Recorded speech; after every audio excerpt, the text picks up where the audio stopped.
Back into Friday as the measles outbreak continues to make health headlines right across the country. Dr. Gorfinkel joins us, as always, on this Friday. And Dr. Gorfinkel, here we go again. Canada, we were actually talking about this on the show yesterday.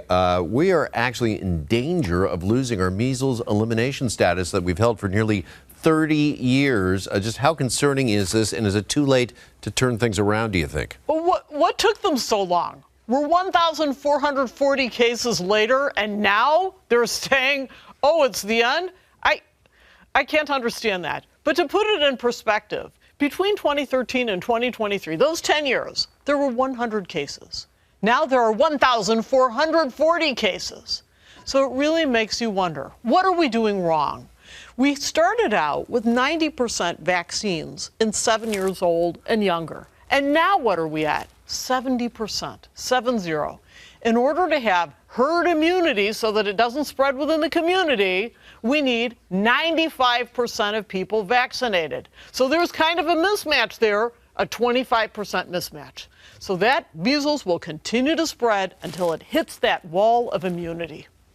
That is truly unfortunate. When you see things like this, like the work that has been done, the vaccines are made, then we think we're done with a disease or a virus or whatever, and then this happens, and then we're dealing with it again. Let's not underplay that. That's 1,440 cases of pure misery, and it's also underdiagnosed.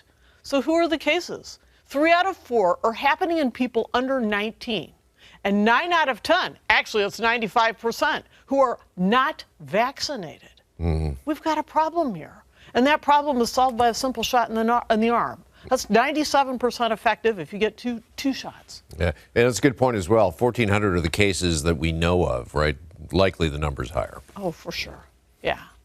Okay, going to ask you about this headline. Iron deficiency and anemia. Sorry, I pause on that because that word, when I look at it, when I read it, years ago on television, I sometimes confuse it with enema. It's not that.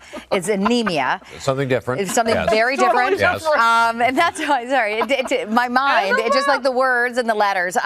But what am I saying? As long as I'm not making that mistake, anemia. we're okay. We're talking exactly. This is not what I came to the office for. Exactly. Enema. Ma'am, you have enema. Okay. Let's talk. Anemia. Anemia and iron deficiency underdiagnosed in women. It is. 1 out of 3 women have it who are under 50. So think about how common this is. And sometimes a person does not have a low hemoglobin. In other words, you might not have anemia in order to have iron deficiency. And why women under 50? Because we are losing blood every single month. And that blood takes iron to replenish.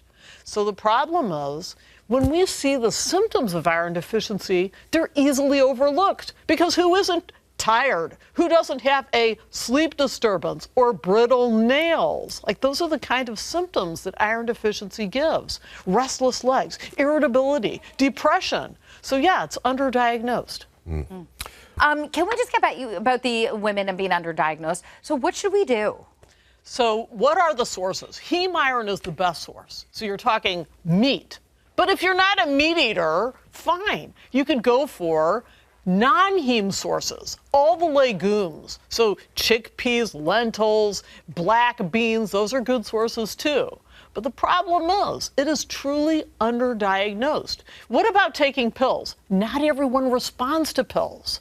So sometimes, if it gets really bad, women need iron infusions. And the fact of the matter is, you cannot know until you have checked the blood test. I was just going to say, your blood will show this, right? Right.